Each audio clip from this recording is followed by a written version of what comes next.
Hello everyone and welcome to this video from Mr. Gill's Science Stuff in a new location. So avid fans will notice that I'm not in the same place that I normally am. I am in a secret location that shall only be known as the Science Shack. I've got my Pathways in Human Cancers poster. I've got a bit of ecology up here on the other wall. I've got the reefs. We've got human evolution and we're about to do some science. So this is a new series on photosynthesis and this is particularly applicable if you are an A-level biology student. So this is going to go through what's required for A-level biology photosynthesis. Okay, so photosynthesis. Basically, we're going to talk in this lesson about the arrangement and response of the machinery inside a chloroplast that helps photosynthesis occur. So at GCSE and in common knowledge, you probably know photosynthesis as being this. Okay, carbon dioxide plus water, bit of light goes in, makes sugar and oxygen. Now obviously it's an awful lot more complicated than that. I don't think that equation gets the credit it deserves, because if I put you out in a garden, gave you a cylinder of CO2, put some water on your head, sprinkled a few minerals there, sat you in the sun and said make me a potato, you couldn't do it. Okay, so that obviously is a gross simplification, and hopefully when you first learnt that you would see that that arrow light thing, that thing there, is a massive simplification of what actually goes on. In fact, I would go further than that and say it is a lie. That is not what goes on. That is a gross simplification. Okay, secrets and lies abide here. That's like trying to be an engineer by saying, we put petrol in a car and out comes motion, and inside is just an arrow. No engine, nothing in there. So we've got to make that look like that. Okay, we've got to have a bit of a better understanding. That's really what's in that arrow, is two wonderfully complicated and intricate processes, okay, which we're going to split up in subsequent lessons. So the first thing to know is that photosynthesis is actually split into two different steps. One is called the light-dependent reaction, okay, that uses light energy directly to split water in half. It manufactures ATP and energetic hydrogen atoms, which are carried around by a thing called NADP. Okay, it happens on the thylakoid membranes of chloroplasts, and then on the other side, once that's taken place, you've got the light-independent reactions. These used to be referred to as the dark reactions, more on those in other lessons. They don't directly need light, but they need the products of the light-dependent reactions. So if you turn the lights off, they don't work because the light-dependent reactions aren't supplying them with what they need. That's why they're called the light-independent reactions rather than just the dark reactions. Okay, so without light, they stop. Okay, they happen in the stroma, and this is the bit where carbon dioxide is actually fixed, and your complex biological molecules such as glucose are actually manufactured. Right, so as a summary, your arrow, your first sort of step up of the arrow, we need to make it look like that. Initially, in our first step, water is split by light. These are the light-dependent reactions. Oxygen is kicked out as a byproduct, pretty handy byproduct, I think you'll agree, and ATP is manufactured as well as energetic hydrogen. Okay, in the light-independent reaction, okay, the carbon dioxide goes in, and that ATP and the energetic hydrogen, in the form of being carried around by NADP, are used to manufacture glucose. Okay, so that's our first step up in terms of complexity. This is where it all happens. So please do keep context, keep a vision of where we're talking about. We're talking about the inner structure of a chloroplast, which, as you probably should know, is not just an empty space. It's got in it, you've got your thylakoid membranes, and the proteins that do this are wedged into the thylakoid membranes.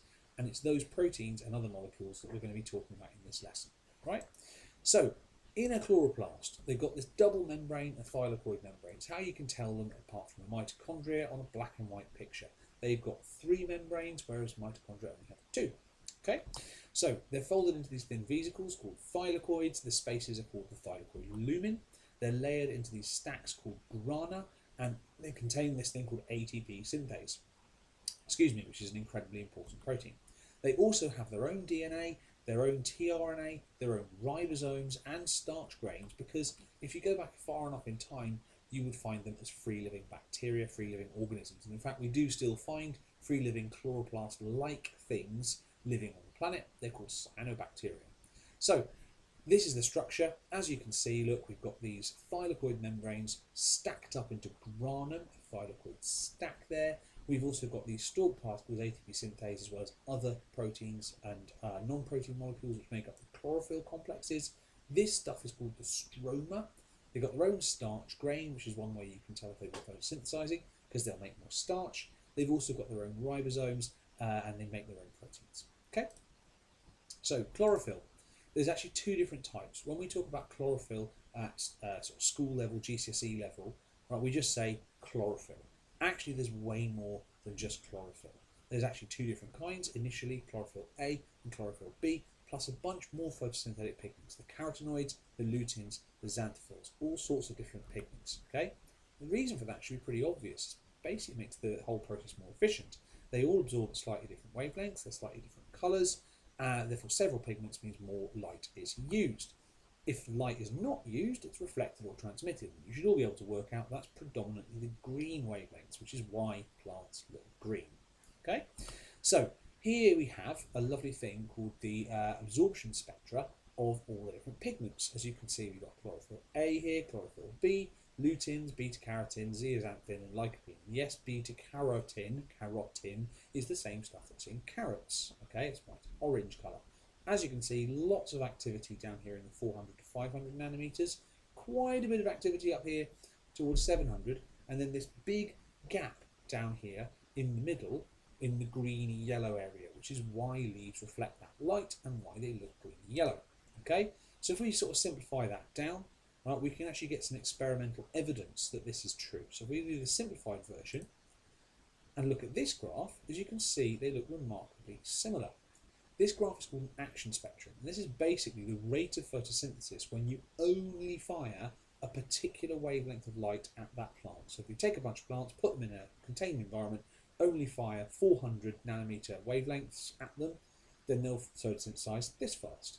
As we come up, right, they photosynthesize this fast. In the greens and yellows, they photosynthesize much more slowly, and then as you go into the reds, they get a bit better again. And you can see how the two match up. Okay? So the action spectrum is basically the rate of photosynthesis using different wavelengths of light, and it's explained by the absorption spectra of the pigments. It's evidence, direct experimental evidence, that the pigments are responsible for photosynthesis. Okay? And if we line them up on top of one another, as you can see, they're almost a perfect match. Okay? So chlorophyll itself is this molecule over here. Okay, it's a small molecule, it's a non-protein, it's similar to heme and it's got a prosthetic group in the middle, but in this case it's magnesium rather than iron, which is why if you don't give your plants plant food, there's no magnesium in the soil, then they end up getting very yellow in colour. They don't look green because they can't make the chlorophyll.